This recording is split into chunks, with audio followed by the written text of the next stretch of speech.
The anomaly. Do we proceed? Yes, he is still only human.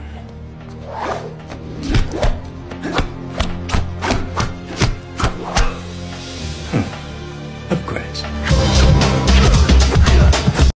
The window to evacuate is about to close for those in the path of Hurricane Milton, which is now barreling toward Florida's west coast. It's currently a Category 4 storm, and forecasters expect Milton to maintain that strength as it makes landfall in the overnight hours. As you can see, the outer bands have already reached Florida and Cuba. Experts say it has the potential to be one of the most destructive storms on record. And we've actually just got video in of a tornado that formed in South Florida. The National Weather Service says it was reported in South Florida between Naples and Fort Lauderdale. They add that it is a low population area, but it did cross the highway. There you see it. Many Floridians say they've never seen anything like this storm. Do not come. Do not come.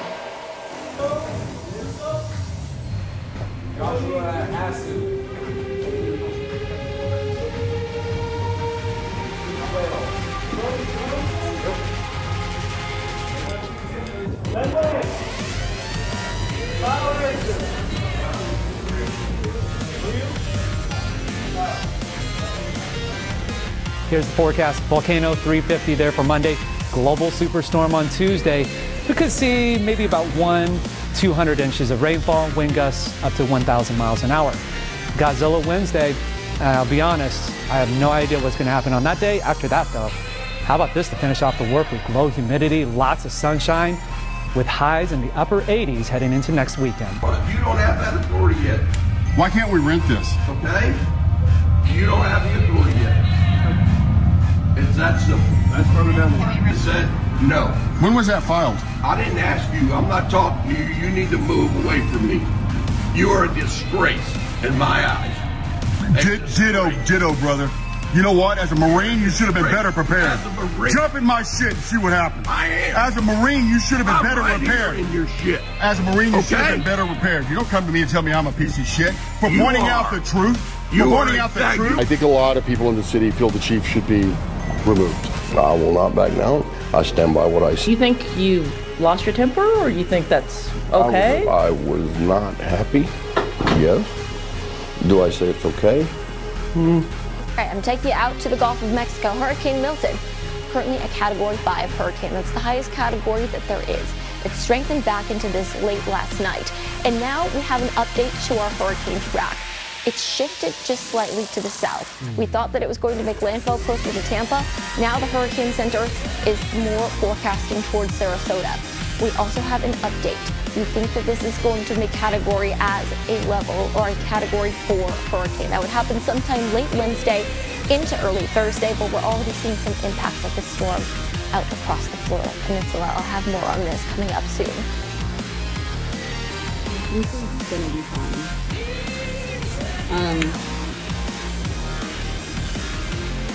We're up on this little hill, and we're about 30 feet up from the river.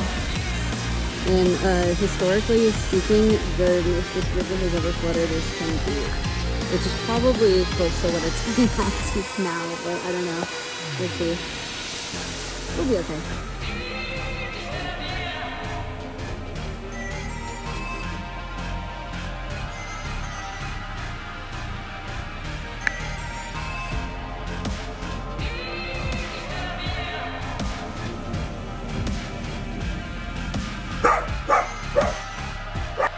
Another controversy to unfold yesterday during the press briefing. The White House is having a very difficult time answering why they can pledge millions of dollars to aid in Lebanon while Americans are still struggling to recover from Hurricane Helene. It's an important question. Brooke Singman here with more. Brooke. Yeah, guys, it is. So the White House is facing serious questions about their priorities after Vice President Kamala Harris pledged to send $157 million of additional assistance to Lebanon an hour before she pledged $100 million to aid in North Carolina. Watch this.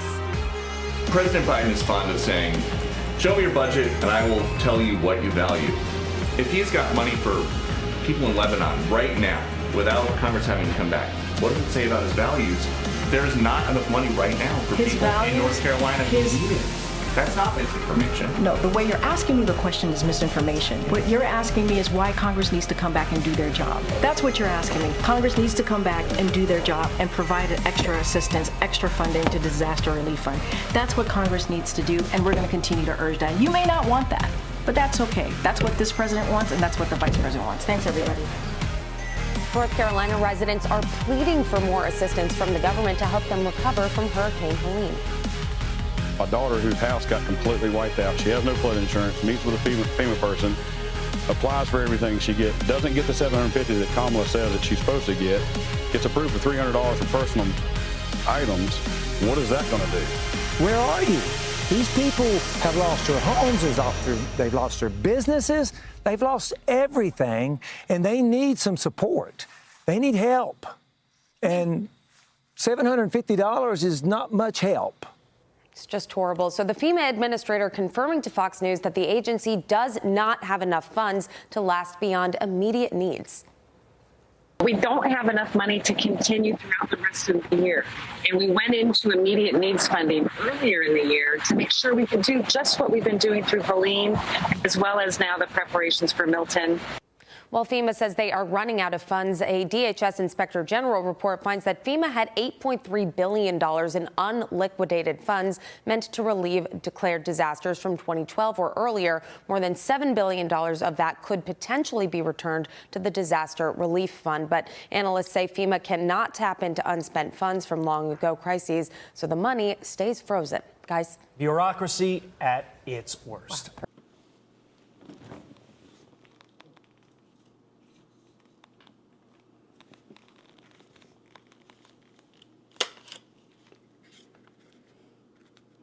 Yeah, it's real. Okay.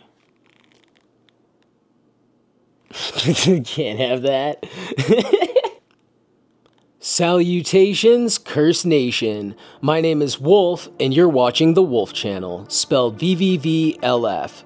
It's 9 o'clock on Wednesday night, and we gotta talk about Project Storm Fury. But first, let's dive into the news. Hurricane Milton is scheduled to make landfall late tonight and will sweep across Florida throughout the day Thursday as it enters the Atlantic late Thursday afternoon. I'm just imagining how scary it must be for the people who were unable to evacuate, of which there are several thousands right in the worst areas. With lines of cars stretching miles to gas stations that are already out of gas, many people had to turn back and go home and hope for the best and pray the worst passes them over. In the aftermath of Helene, things are getting way worse than the news is claiming. One of my brother's best friends, hi Evelyn, Greg loves you so much and says all the good things about you, lives near Ashland, North Carolina. She says what's happening there is unimaginable. Looting, shooting, and starvation are already taking hold of the area. She said there's been carjackings and gunshots day and night, and these aren't just the I'm taking your car kind of carjackings either, but people are being murdered and ripped from their vehicles. I apologize for her typos, the screenshots are hard to read, and she's not dumb, but she's going through a lot right now. Fearing for her life and living off of 600 calories per day, my hands would be shaking too, and I wouldn't be wasting time on editing my messages either. So cut her some slack. But realize, this isn't on the news. You won't see it anywhere else. You're not allowed to talk about this. The death toll from the hurricane is horrific, but the wave of crime that I predicted in my previous videos is sure to have an even larger death toll. I really do fear this is going to be remembered as the starting point of the Second American Civil War. Helene left debris everywhere in Florida, and FEMA is turning people away at the county dumps unless they can prove that the debris is theirs. This is not another lie that Trump made up. This is coming from the local news in Tampa Bay. Watch my last video to see proof. I included it in there. FEMA forcing the county dumps to refuse to take in debris is causing hundreds of trucks to leave the dump and then illegally dump it somewhere else. Or worse, listening to FEMA and taking it right back to the same lawns it was taken from, wasting people's time as every second counts before the most powerful hurricane ever recorded makes landfall. This is going to kill people. I cannot emphasize enough how incredibly dangerous all the large pieces of debris will become in 200-mile-per-hour winds. Have they gone completely insane? And we haven't even gotten into the political shitstorm that the hurricanes have unleashed. With every side dishing out accusations, we can examine the facts to figure out who's actually lying. Right now, the Democrats are claiming that Trump is spreading misinformation because he's saying that FEMA ran out of money for the storms because they gave it all to migrants. So let's break this down. The Democrat narrative on this is that FEMA regularly asks Congress for money and that it's the job of the Republican-controlled Congress to sign off on it, and that their refusal to do so is why there is a lack of funding right now for these disasters. So they don't dispute the lack of funding, and they claim that because the Republicans who back Donald Trump won't sign off on more funding, it's their fault. But the truth is that they had money and spent it on migrants. Watch my previous videos for proof of that. Now, FEMA is requesting even more money, and it is true that the Republicans didn't sign off on it months ago. But what they aren't telling you is that FEMA has over $1 billion that has been stalled up ever since 2005 for Hurricane Katrina victims who aren't getting it because of a whole bunch of bureaucracy. So the Republican Congress, when asked for more money, said, you have $1 billion, use it, and then you can have more money. As in, either pay it to the people from Katrina, or if you can't for some reason, then put it towards future disasters instead of asking for more money from our nation that's already in a state of economic crisis. So that's my take on that. They're full of fucking shit. Kamala doesn't give a rat's ass what happens to America. She is actively trying to destroy it. When the governor of Texas, Greg Abbott, put up barriers along the border, Kamala personally sent in the feds to tear them all down. She didn't just allow the illegal entry of what now accounts for 13% of people in America. Yes, 25 million illegal immigrants literally equals 13% of our population, but you want to tell me the Great Replacement theory is fake news? Suck my balls. Roll the clip. You know what's going to happen if Kamala gets back in there? She's just going to open them up more. Don't believe me? They sent bulldozers down to the border to cut through wire fence to let people in.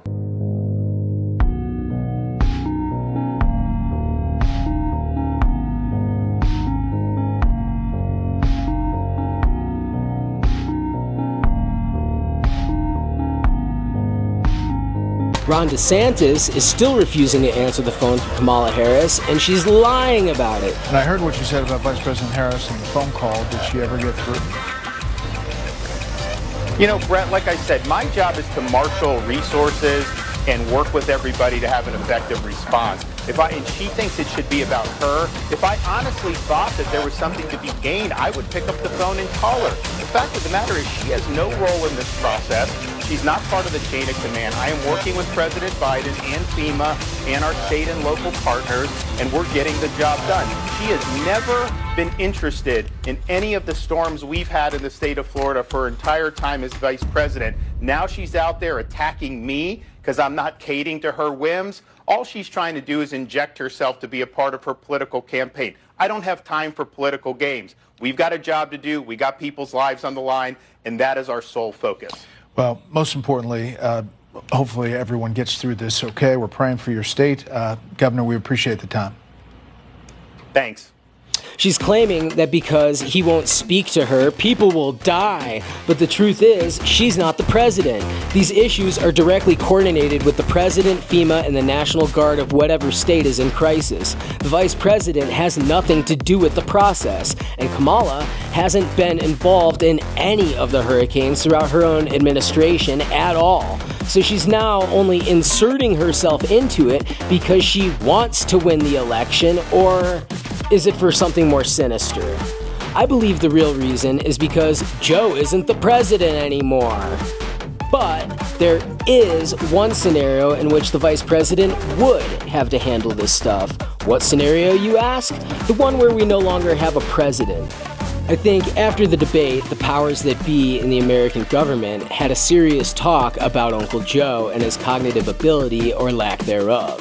and they considered stepping him down, citing the 25th Amendment, which states a president must be of good mind, but that they decided not to because they knew damn well that if they pull a sitting president from office because he can't think, it would be the first time it ever happened and would absolutely cost them the election. So they took the other option. Make Kamala handle all his shit from now on, including all the disaster stuff, and just pretend Sleepy Joe is okay until the term is over since it's so close to its end.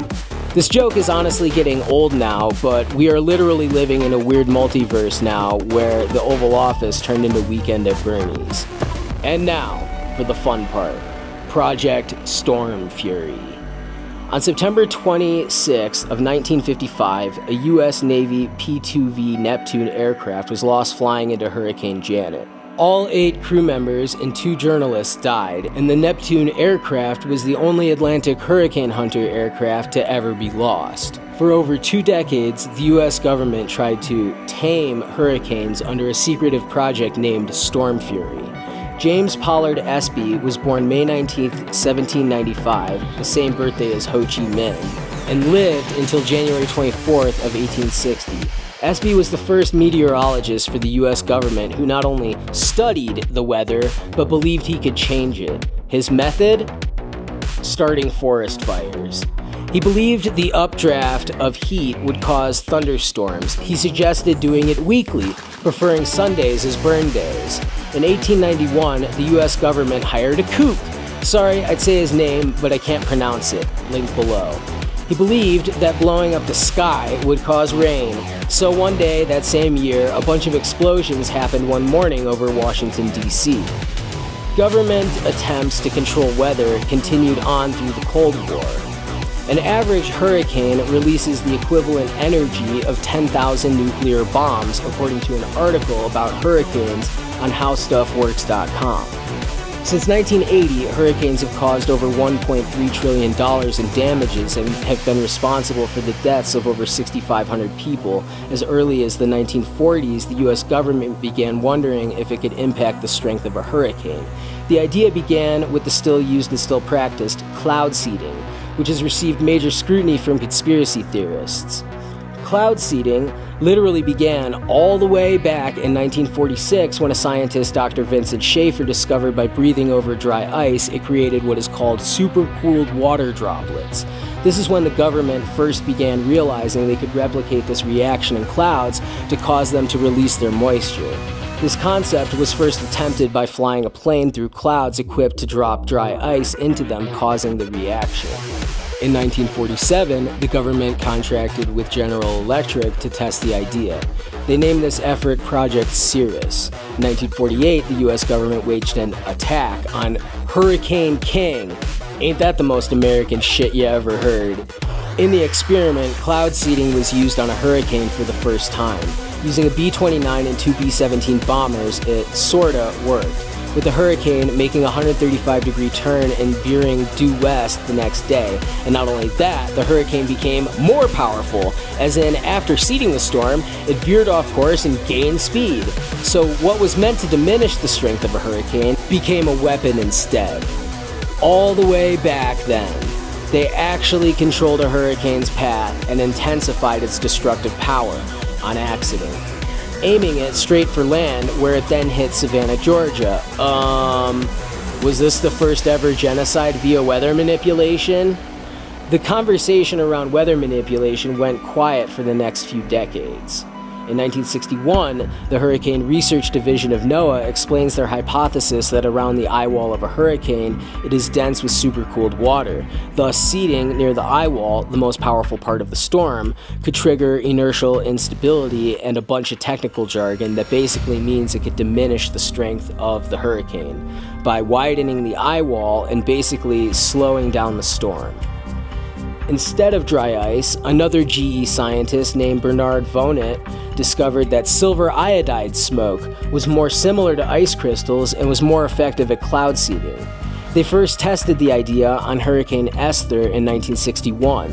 NOAA even later explained that they kept the project on the down low until they were sure the hurricane wouldn't crash into land on them again like in the previous failed attempt. That still technically worked. The attempt on Hurricane Esther using silver iodide provided successful and led to the formal establishment of Project Storm Fury, a joint project of the United States Navy and the Department of Commerce. During all the research of Operation Storm Fury, all seeded hurricanes had to meet a long list of criteria, including only a 10% risk of making landfall as to not have a repeat of 1948. Because of the strict criteria, they were only able to seed 4 hurricanes during the first decade of research, which the word only doesn't really mean anything in that statement. That's like saying we were only able to kill 4 Godzillas in the past decade. Later, after the whole we could control a fucking hurricane thing took off, Fidel Castro caught wind of it and accused the United States of plotting to take out Cuba with a weaponized hurricane. Honestly, he probably wasn't wrong. The last attempt to steer a hurricane under Project Storm Fury was in 1971 during Hurricane Ginger, after which NOAA declared all the research they did for the past decade was wrong, because they didn't have the ability to really know what they were doing. So the data they collected was just a big nothing burger, even though the program went on for another decade. Straight up, I don't buy this shit for a second. In my opinion, they discovered something huge and the project went classified. I would assume it's still active today under a different name. Project Storm Fury was officially canceled in 1983 and declared a failure. The narrative being, nope, can't steer a hurricane, they're too powerful. Y'all can go home now and never ask us about this ever, or we will kill you. Milton makes landfall in a couple hours. I pray for everyone in its path. This feels like a real-life kaiju situation. Hey, if you made it this far, I appreciate you. My channel is small and it is struggling. I got a strike like 6 months ago and it seems like I've been shadow banned ever since because of it. But I'm doing everything I can to turn that around and build this channel into what I've always envisioned it as. I do all my own writing, filming, and editing, producing, and publishing. Your viewership is incredibly appreciated, and I hope that you share this video. I was in a horrific car accident last year and had one of my organs removed because of it. Those fuckers stole my spleen, and because of that, the whole past year has been a struggle. I need health insurance to survive, and the way our federal laws are, I'm unable to work at a decent job without losing my Medicaid. They won't allow me to earn over $13 an hour, so I've dedicated myself to journalism instead. You can support me by buying an official Make Americans Guerrillas Again shirt from my online store that launched yesterday. I've got limited edition black ones for $26 and OD green ones that will always be available for $17. Every penny from those goes towards helping pay my rent and also contributes to charitable efforts I am involved in with Kenya. But that's for another video. Thank you for your support. Please like, subscribe, and hit the bell. And until the next time, stay cursed.